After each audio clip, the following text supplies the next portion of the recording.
지금은 이른 아침이고 피곤한 몸을 깨우기 위해 저는 스마트폰을 잠금 해제하고 소셜미디어를 확인하려고 했어요. 그런데 그때 수면이 부족한 제 뇌는 제가 그전까지 알지 못했던 걸 알아차렸어요. 소셜미디어의 아이콘은 대부분 파란색이라는 것을 말이죠. 파란색? 뭔가 이상한 것 같지만 사실 물건들이 특정한 색깔인 데는 이유가 있습니다. 그럼 그 이유를 같이 알아볼까요? 여기 제 목록이 있어요. 1번 노란색 신호등. 20세기 초 거리는 사람들과 자동차로 점점 더 붐비기 시작했습니다. 위험해지고 있었죠. 그때 디트로이트시의 경찰관이었던 윌리엄 포츠가 최초로 현대식 3색 신호등을 만들어냈습니다. 윌리엄 포츠는 당시 철도에서 사용하던 빨간색, 하얀색, 초록색 신호등에서 이 아이디어를 얻었습니다. 하지만 노란색이 더 눈에 잘 띄기 때문에 노란색이 하얀색을 대체하게 되었죠. 2번 초록색 달러 지폐. 18세기 중반 위조범들이 많아지면서 달러 지폐의 일종의 보호장치가 필요했습니다.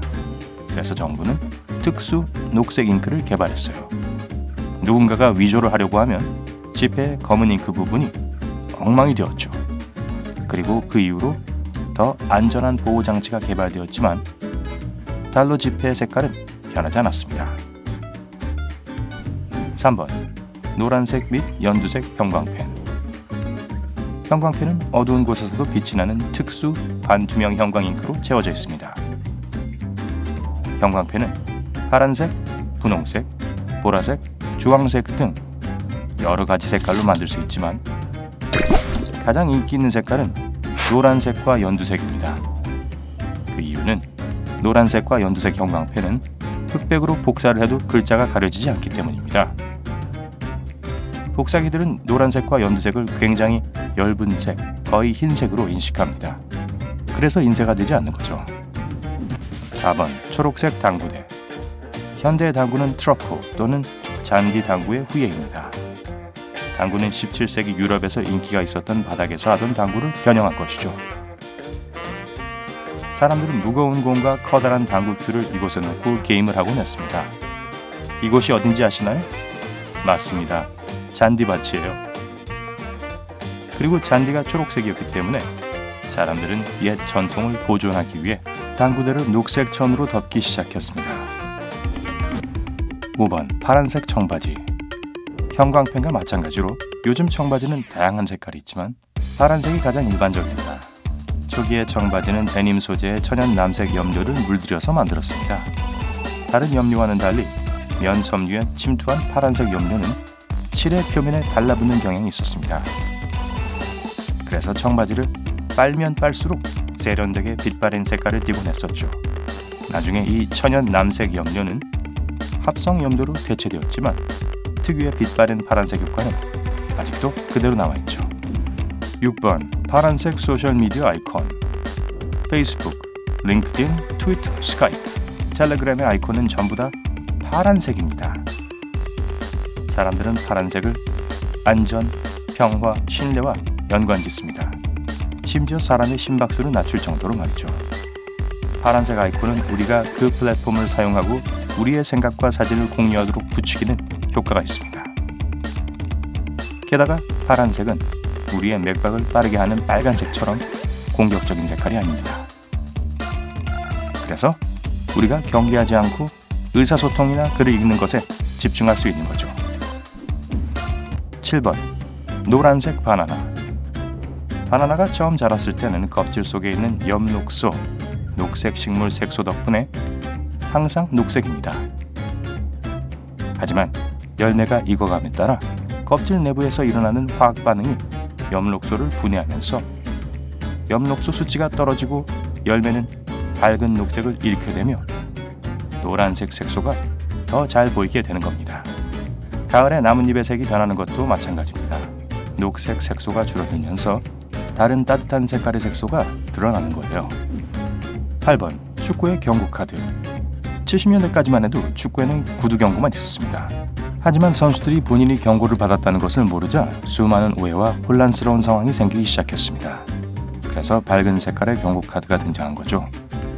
옐로우 카드는 가벼운 반칙을 한 선수들에게 주의를 주기 위해 사용되었고, 좀 더 공격적인 의미의 레드카드는 선수들이 경기장을 떠나야 할 정도로 규칙을 심하게 위반했을 때 사용되었습니다. 9번 노란색 전화번호부. 1883년 와이오밍주의 한 프린터가 전화번호부를 인쇄하고 있었습니다. 전화번호부 기억나시나요? 그런데 하얀색 종이가 다 떨어졌어요. 전화번호부를 제작하던 사람은 별 생각 없이 노란색 종이를 사용했습니다. 그 노란색 종이는 인기를 끌었고 그 이후 기업 목록은 노란색 종이에 인쇄되었는데요. 영어로 옐로우 페이지라고 불렀습니다. 그리고 비상업적인 임명 목록은 하얀색 종이에 인쇄되어 화이트 페이지라고 불렸죠. 10번 하얀색 비행기. 하얀색은 가장 인기 있는 항공기 색깔입니다. 그 이유는 우선 하얀색은 햇빛을 가장 효과적으로 반사하기 때문이죠. 그래서 비행기가 너무 뜨거워지지 않게 하죠. 그리고 각종 균열, 움푹 들어간 부분과 기타 손상된 부분은 하얀색 배경에서 더 잘 보입니다. 즉, 최대한 문제가 있는 부분을 빨리 감지하여 수리할 수 있죠. 마지막으로 하얀색 비행기가 다른 비행기보다 더 저렴합니다. 제작이 완료된 비행기는 하얀색이기 때문이죠. 판매하기도 더 쉽습니다. 커다란 분홍색 비행기를 다시 페인트 칠하고 싶어하는 사람은 없을 테니까요. 분홍색 이야기가 나와서 말인데요. 11번 분홍색 홍학. 홍학은 회색빛으로 태어나지만 섭취하는 음식 때문에 후천적으로 분홍색으로 변합니다. 홍학은 작은 새우와 특정한 해조류를 먹는데 그것들은 특별한 색소로 가득 차 있습니다.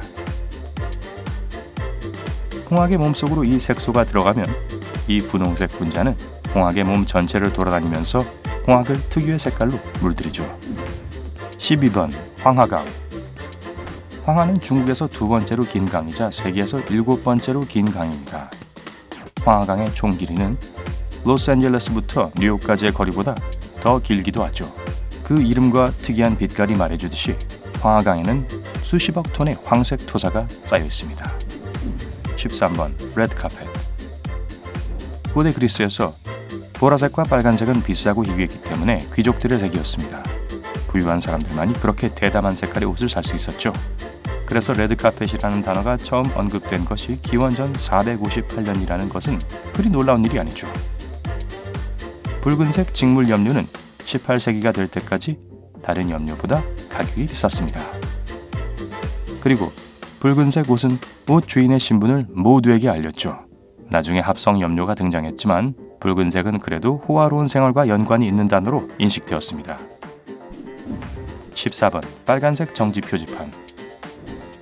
최초의 정지 표지판에 정해진 색깔이나 모양은 없었습니다. 그래서 많은 운전자들이 혼란스러워했고 때로는 그것이 사고로 이어지기도 했었죠. 그러다가 노란 바탕에 검은 글자가 새겨진 정지 표지판이 등장했습니다. 처음엔 빨간색 바탕이었지만 빨간색은 시간이 지나면서 퇴색하는 경향이 있었습니다. 그러한 정지 표지판은 빛에 반사가 되지 않았고 빨간색 다음으로 잘 보이는 색은 노란색이었습니다. 그러다가 20세기 중반에 색깔이 바래지 않는 빨간색 범랑이 발명되었습니다. 이 문제가 사라지자 정지 표지판은 빨간 바탕에 하얀색 글씨로 자리 잡게 되었습니다. 15번 파란 하늘. 태양으로부터 오는 모든 빛은 대기 중에 흩어집니다. 하지만 파란색은 파장이 더 작고 짧습니다. 그런 이유로 파란색이 다른 색깔보다 더 산란히 잘 일어나고 우리가 날씨가 맑은 날에 하늘을 보면 파란색이 보이는 것입니다. 하지만 해질 무렵에 분홍색, 빨간색, 주황색, 노란색밖에 보이지 않는 이유는 태양의 각도가 다르기 때문입니다. 그래서 빛이 대기를 더 많이 통과해야 하죠. 따라서 빛의 스펙트럼의 빨간 부분이 산란됨에 따라 숨막힐 정도로 따뜻한 색이 보이는 겁니다. 16번 오렌지. 오렌지는 다양한 기후 지역에서 자랄 수 있으며 열매의 색깔은 어디에서 익느냐에 따라 달라집니다. 열매가 계절이 변화하는 서늘한 지역에서 자라면 열매의 껍질은 기온이 떨어지는 순간 주황색으로 변하는데요. 그렇게 되는 이유는 햇볕이 많이 없으면 엽록소가 분해되면서 우리의 눈이 주황색 색소를 더 많이 보게 되기 때문입니다. 바나나랑 똑같은 거죠? 기억나시나요?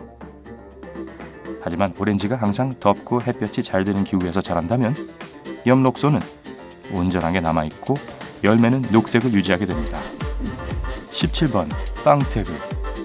빵태그의 색깔은 무작위가 아니라 빵이 구워진 날을 나타냅니다. 대부분의 경우 태그의 색상은 다음을 의미합니다. 파란색은 월요일, 녹색은 화요일, 빨간색은 목요일, 하얀색은 금요일, 그리고 노란색은 토요일을 의미하죠. 이러한 방법은 식료품 가게의 직원들이 오래된 빵을 진열대에서 빼고 갓 구운 빵으로 대체하는 것을 더 편하게 만들어줍니다. 빵 태그에 작은 글씨로 적힌 날짜를 확인하지 않아도 되니까요. 이 색깔을 기억하시려면 색깔들이 알파벳 순서로 되어 있다는 걸 기억하셔야 합니다. 안타깝게도 빨주노초 파남보가 아니네요. 18번 농구공. 초기 농구공은 갈색이었는데요. 공이 갈색의 가죽으로 만들어졌었기 때문이죠. 하지만 갈색 공은 나무로 된 코트 또한 갈색이었기 때문에 선수와 팬들이 보기가 어려웠습니다. 그래서 사람들은 밝은 주황색 공을 만들기 시작했죠. 주황색 공이 일으킨 변화에 감명을 받은 연맹은 이 새로운 공을 채택했고 주황색 공은 모든 농구단체의 표준이 되었습니다. 오늘 새로운 걸 배웠다면 이 영상에 좋아요를 눌러주시고 친구와 공유해주세요. 여기 여러분이 좋아할 만한 다른 멋진 영상도 준비해놨습니다. 왼쪽 또는 오른쪽에 있는 영상을 클릭하고 즐기시기만 하면 돼요. 삶의 밝은 면에 머무르세요.